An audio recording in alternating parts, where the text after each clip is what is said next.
Katatapos lang ng SONA o State of the Nation Address ni President Bongbong Marcos Jr. Ito ang kanyang pangalawang SONA sa kanyang termino. Aware ka ba sa mga programa at naipatupad ni President BBM? Heto po ang part 1 ng kanyang SONA. Panoorin ang buo hanggang matapos.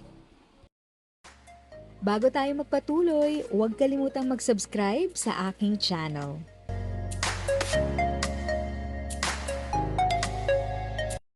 Thank you sa pag-click ng aking video. Good day po sa lahat ng mga nanonood. Sa mga bagong viewers at napadaan lang, by the way, I'm Tita Eda. Welcome to my channel. Ang channel na maghahatid sa iyo ng dagdag kaalaman tungkol sa government services, bagong mga balita at informative videos na galing sa legit na resources. Mag-subscribe na para updated ka. 1 year ago today, I stood here before you, setting forth the plans that we have to improve our economy, bring jobs to our people, improve the ease of doing business, recalibrate our educational system to adapt to the new economy, lower and rationalize energy costs, boost agricultural production, enhance healthcare, and continue social programs for the poor and the vulnerable. Let me now report to the people on the successes that we can now lay claim to, and also the challenges that we continue to face. Last year, we emphasized certain strong headwinds that were confronting us along with the rest of the world in our post-pandemic economic recovery. And the biggest problem that we encountered was inflation. Maraming kaganapan sa mundo ang nakapagpagulos sa maayos na takbo ng pandaigdigang merkado. Bukod sa digmaan sa Ukraine, naroon ang patuloy na epekto ng pandemya. Pinalala pa ito ng pagbabawas ng produksyon ng mga bansang pinagkukuhanan natin ng langis. Nang tumaas ang presyo nito, nagsunuran na rin ang presyo ng iba't ibang bilihin, ang gasolina, ang kuryente at ang pagkain. Ramdam sa buong daigdig, pati na sa Pilipinas, ang naging pagtaas ng mga presyo ng bilihin noong mga nakalipas na buwan. Sinuri nating mabuti ang sitwasyon. Sa tulong ng ating mga ekonomista, nakapagbalangkas tayo ng mga polisiya na magsisilbing pundasyon ng ating ekonomiya sa mga susunod na taon. Ito ay nakasaad sa ating medium-term fiscal framework na sinuportahan ninyo sa Kongreso. Kasabay nito ang paglulunsad ng mga estratehiya na mapalakas sa kakayahan ng ating mga kababayan at mga sektor ng ating ekonomiya. Nakakita po tayo ng magagandang resulta. While the global prospects were bleak, our economy posted a 7.6% growth in 2022, our highest growth rate in 46 years.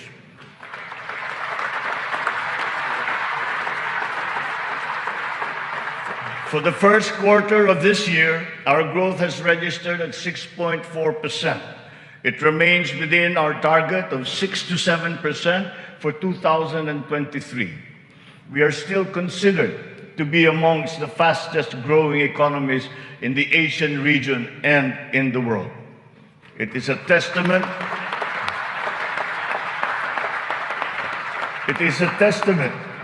to our strong macroeconomic fundamentals. Our financial system, the nerve center of our economy, remains strong and stable. Banks, the transmission arms of our monetary policy, have strong capital and liquidity positions. Stimulated by the relaxation of pandemic restrictions, transactions once again have flourished alongside the booming e-commerce that was undeterred by the pandemic in 2022.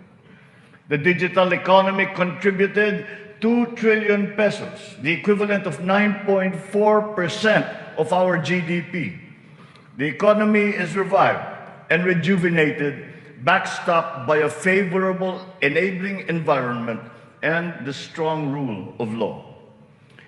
This year, The World Bank projects a 6% overall growth rate, well within the range of our targets for the year. It is anchored on strong local demand, underpinned by consumer spending, and draws strength from the BPO industry and, of course, the steady flow of remittances and the continuing jobs recovery. Inflation rate is moving in the right direction. From 8.7% in January, our inflation has continued to ease up in all regions, settling now at 5.4% for June. What this means is that in spite of all the difficulties, we are transforming the economy. We are stabilizing the prices of all critical commodities. According to the Bangko Sentral, inflation is expected to ease further by the close of the year and projected at 2.9% by 2024.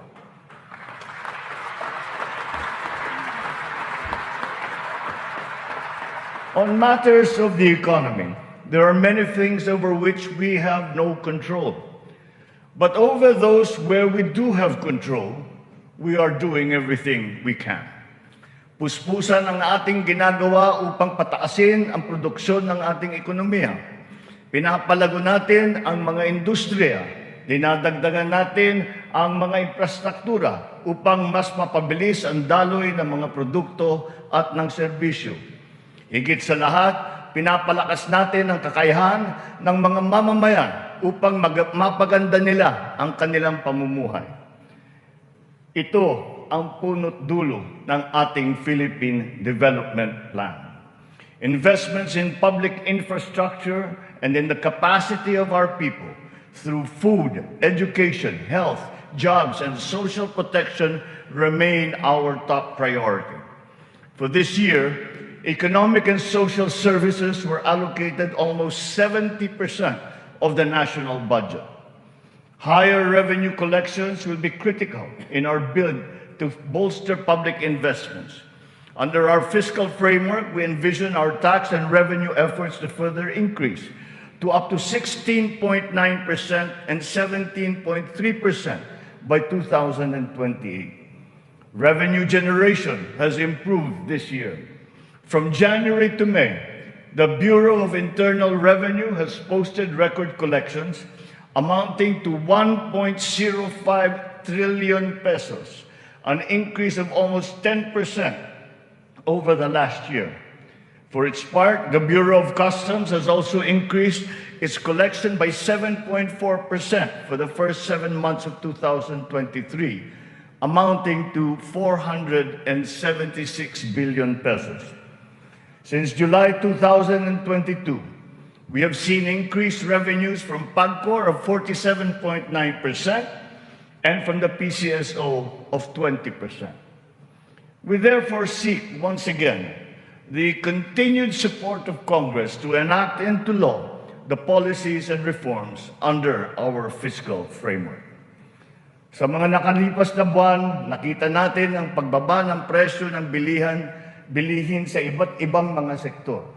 Napatunayan natin na kayang maipababa ang presyo ng bigas, karne, isda, gulay at asukal. Malaking tulong ang Kadiwa Stores na ating muling binuhay at inilunsad. Ang layunin ng Kadiwa ay pag-ugnayin ang mga magsasaka at ang mga mamimili. Walang iba pang namamagitan. Wala nang dagdag, dagastos at patong. Maganda ang kita ng magsasaka, nakakatipid din ang mga mamimili. Sa mahigit 7,000 kadiwa na idinaos sa buong Pilipinas, 1.8 million na pamilya ang nakinabang sa mababang presyo ng bilihin. Sa kabuuan, halos 700 milyong piso ang naging benta ng mga ito na nakapagbigay ng hanap buhay sa mga membro ng mahigit 3,000 na kooperatiba at samahan.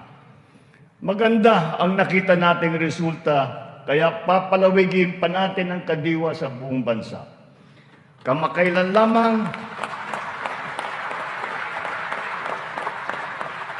Kamakailan lamang ay nagsanib puwersa na ang mga ahensya ng pamahalaan upang lalo pang patibayin ang kadiwa.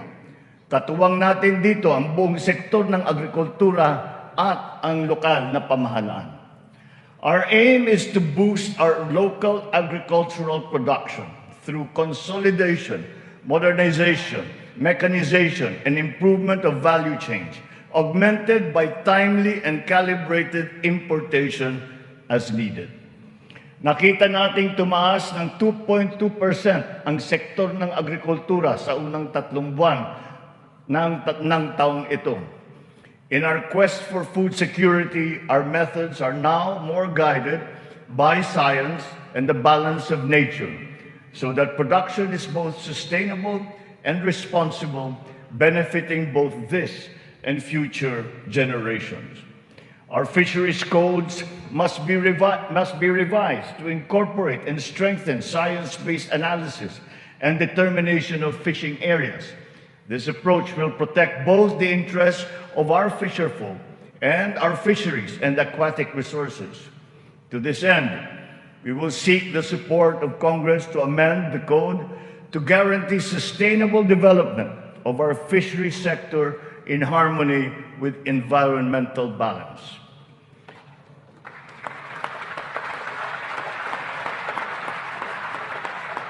Ipinagbubuklod natin ang mga magsasaka sa pamamagitan ng farm and fisheries clustering at mga livestock multiplier farms. 300 cluster na ang ating natukoy na binubuo ng halos 900 kooperatiba at may lawak na mahigit na 200,000 hektarya ng bukirin. Upang mas mapabilis at mas mapadali ang pagbuo ng kooperatiba, kakailanganin natin ang suporta ng Kongreso na maamyendahan ang Cooperative Code. Sa pamamagitan nito, unti-unting lalakas ang kanilang produksyon at puwersa sa merkado. Totoo ang kasabihan, mas malapas basta't sama-sama. Pinapalawak natin ang kanilang kaalaman sa makabagong mga teknolohiya at pamamaraan. Isa na rito ang paggamit ng biofertilizer na gawa sa Pilipinas at subok din at maaasahan. Sa balanced fertilizer strategy, gaganda ang ani ng mga magsasaka. Hindi na nila kailangan pang umasa sa mas mahal at imported na fertilizer. Bilang tulong sa mga magsasaka, namigay ang pamahalaan ng mahigit 28,000 mga makabagong makinarya at mga kagamitan sa iba't ibang dako ng Pilipinas. Sa ilalim ng iba't ibang mga programa ng kagawaran ng agrikultura, namigay ang pamahalaan ng mahigit na 50 milyong binhi ng palay, mahigit 1 milyong binhi ng mais, at sari-saring mga binhi ng gulay. Nagpamigay tayo ng mahigit 100,000 binhi ng nyug at nagpatanim sa halos 10,000 hektarya ng lupa sa buong bansa. Lahat ng mga binhing ito ay makabago, hybrid at mataas ang kalidad. Sa naging pagtaas ng presyo ng gasolina at pataba, nagdala ng kaunting ginhawa ang mga fuel at fertilizer discount vouchers na ating pinamigay sa mga nahihirapang magsasaka. Ang mga natanggap nating donasyon na pataba mula sa China, pinimigay na natin kaagad sa kanila. Isa sa mga dahilan ng pagtaas ng presyo ay ang mga smuggler, mga hoarder at mga nagmamanipula ng presyo ng produktong agrikultural. Hinahabol at ihaabla natin sila.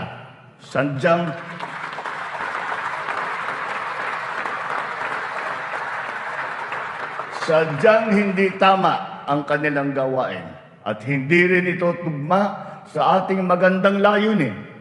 Pandaraya ang kanilang ginagawa.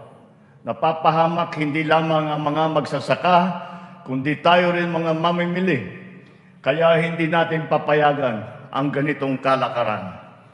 Bilang na ang mga araw ng mga smuggler at hoarder na yan.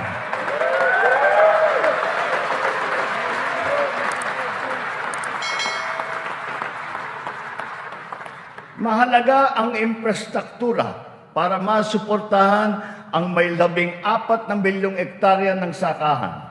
Inayos natin ang geo-agri-map ng mga farm-to-market roads ng buong bansa upang maidugtong mabuti ang mga sakahan sa mga pamilihan. Alinsunod dito, karagdagang 600 kilometro ng mga FMR ang ating nilatag sa iba't ibang panig ng bansa.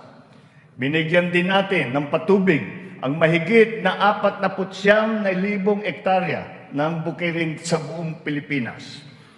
Nagpagawa tayo ng halos 4,000 mga karagdagang fabrication lab, production at cold storage facility na magagamit ng lahat. Sa tulong ng Kongreso, nakapagpatayo tayo ng 24 na multi-species hatcheries upang maparami ang produksyon ng mga isda. Nakabantay tayo sa anumang banta ng mga sakit at peste na maaaring dumapo sa mga pananim at alagang hayop. Malapit na tayong magkaroon ng mga epektibong gamot at bakuna labang sa mga ito. Samantala, pinapalakas natin ang biosecurity levels ng mga alagang hayop bilang panlaban sa sakit. Tayo rin ay naghahanda sa El Nino na nagbabadyang tumama sa mga darating na buwan. Nagsimula na tayong maghanda at ang mga buffer stock at ang mga kagamitang patubig ay hinahanda na. Kung kinakailangan, magsasagawa pa tayo ng cloud seeding upang makapagdala ng ulan. Kasabay ng lahat na ito, hinihimok din natin ang ating sambayanan na magtipid ng tubig para sa malawakang paghanda sa banta ng tagtuyot. Tulad ng ating ipinangako, ipinagpatuloy natin ang reformang pangsakahan. Mahalagang haligi ito ng sektor ng agrikultura na ating inaayos. Nitong nakalipas na taon, mahigit 70,000 titulo ng lupa ang ginawad sa mga benepisyaryo ng reformang agraryo.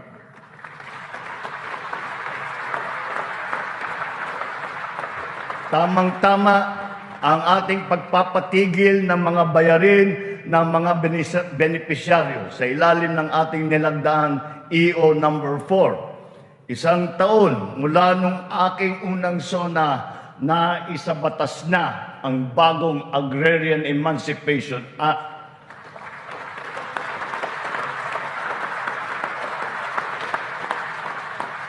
Dahil dito, ang 57 billion piso ng utang na pinapasan ng mahigit 600,000 benepisyaryo ay tuluyan ng nabura.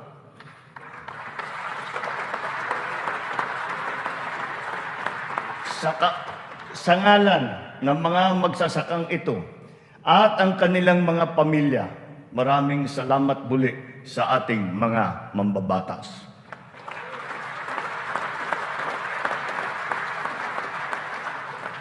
Ang tubig ay kasing halaga rin ng pagkain. Kailangan natin tiyakin na may sapat at malinis na tubig para sa lahat at sa mga susunod na salinlahi. Kasama na rito ang tubig na ginagamit natin para sa sakahan. Considering its fundamental importance, water security deserves a special focus. Our efforts must not be scattershot, but rather cohesive, centralized, and systematic. So given that urgency, we have created the Water Resources Management Office to specifically handle the delicate job involving this most precious resource. Nakikipag-ugnayan tayo sa Kongreso upang maipasa ang batas para sa pagbuo ng isang Department of Water Resource Management.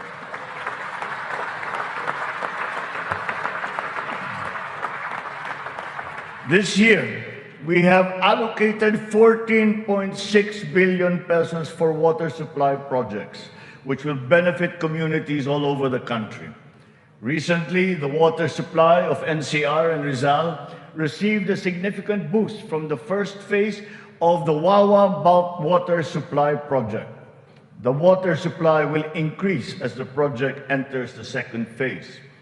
We have installed 6,000 rainwater collection systems across the country in preparation for the looming dry spell brought about by El Nino.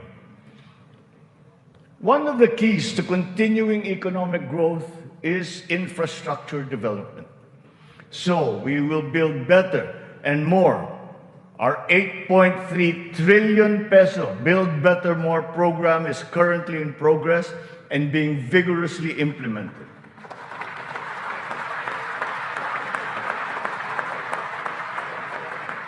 Ang buong bansa ay makikinabang sa 174 na proyekto sa ilalim ng programang ito. Hindi lamang natin pinapagpatuloy ang mga nasimulan ng mga proyekto, lalo pa natin pinapalawak. Kaya naman, ang 123 proyekto dito sa Build Better More program ay bago.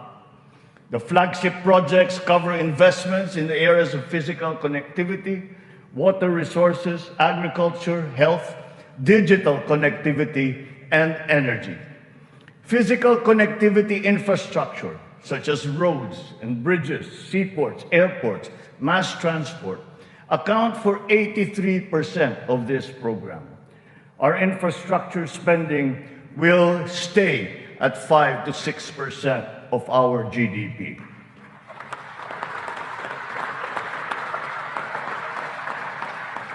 The underlying logic to our infrastructure development is economic efficiency.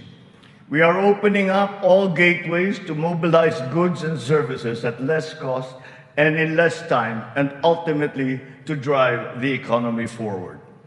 Our road network plans must link not only our 3 major islands, but all prospective sites of economic development. The 1,200-kilometer Luzon Spine Expressway Networks program will effectively connect Ilocos to Bicol from 20 hours to just 9 hours of travel.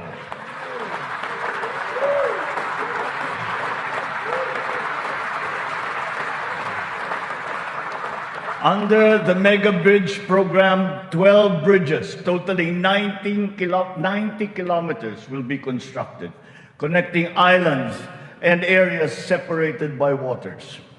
The program notably includes the Bataan-Cavite Interlink Bridge and the Panay-Guimaras-Negros Island Bridges,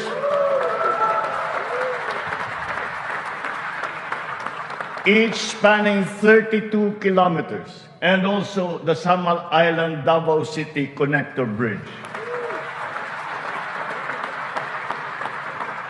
As of June this year, we have constructed, maintained, and upgraded more than 4,000 kilometers of roads and around 500 bridges across the country.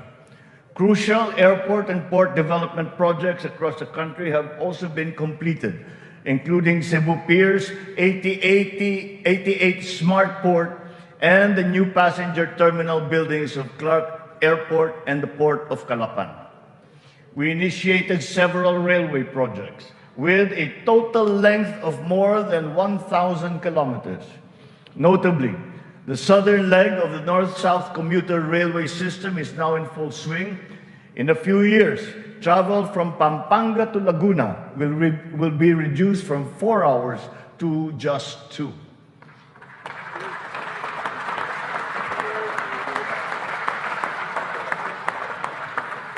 Intermodal connectivity will also be a primary consideration. Roads, bridges, and mass transport systems will be interconnected. This network will provide access and passage to vital and bustling economic markets, such as agriculture hubs, tourism sites, and key business districts.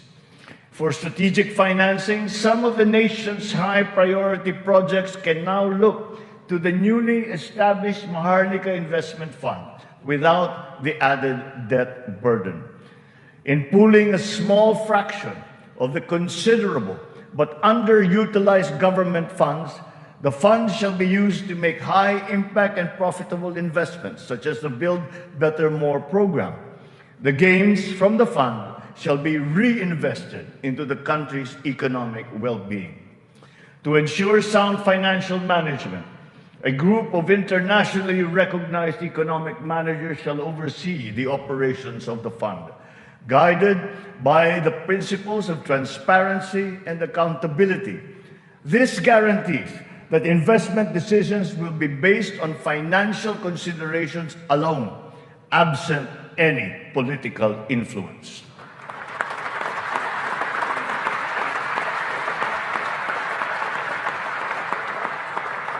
The funds for the social security and public health insurance of our people shall remain intact and separate. Owing to favorable market conditions, the price of crude oil has stabilized. Since last year, gasoline and diesel prices have gone down by 18 to 29% respectively. We have built 8 new additional power plants.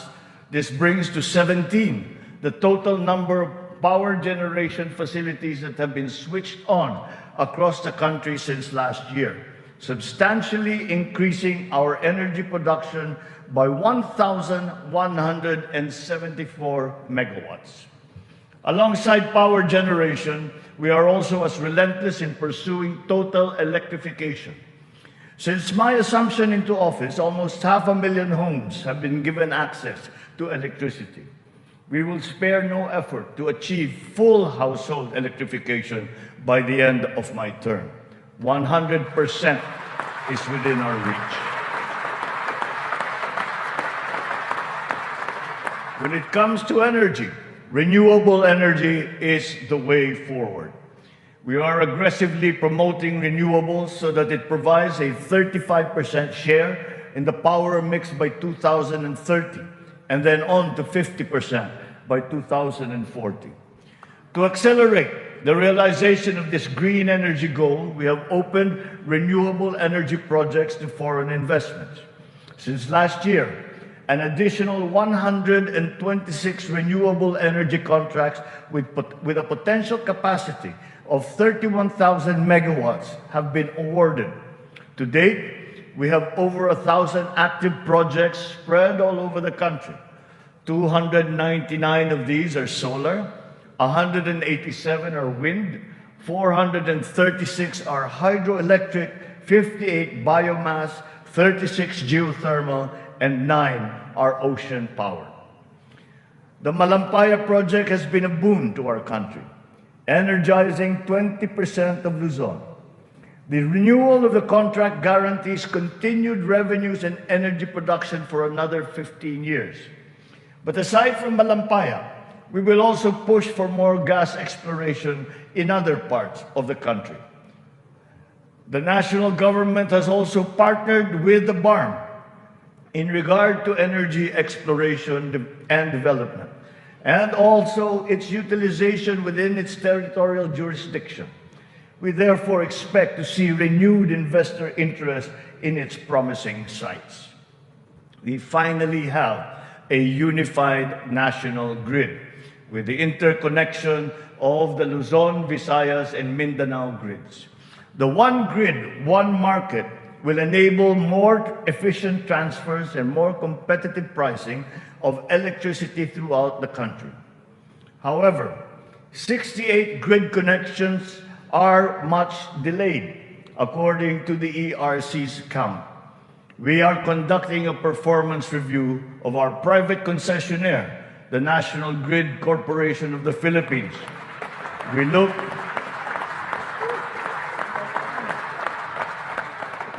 to NGCP to complete all of its deliverables, starting with the vital Mindanao, Visayas, and Cebu Negros Panay interconnections.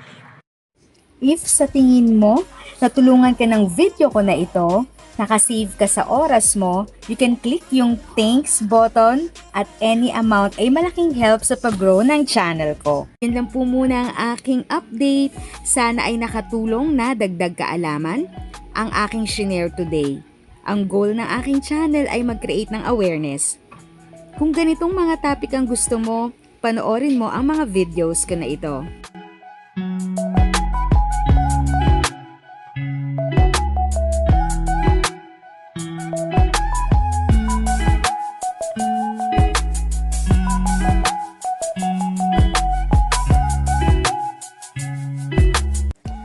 Thanks for watching! Kung may kapamilya, kaibigan o kakilala sa tingin mo ay magiging interesado sa video, please share or tag sila sa comment section. At syempre, if nagustuhan mo ang video, i-like mo na ito at subscribe ka na din. As always, feel free to write your questions, comments, and opinions respectfully. And continue to be a blessing and stay safe!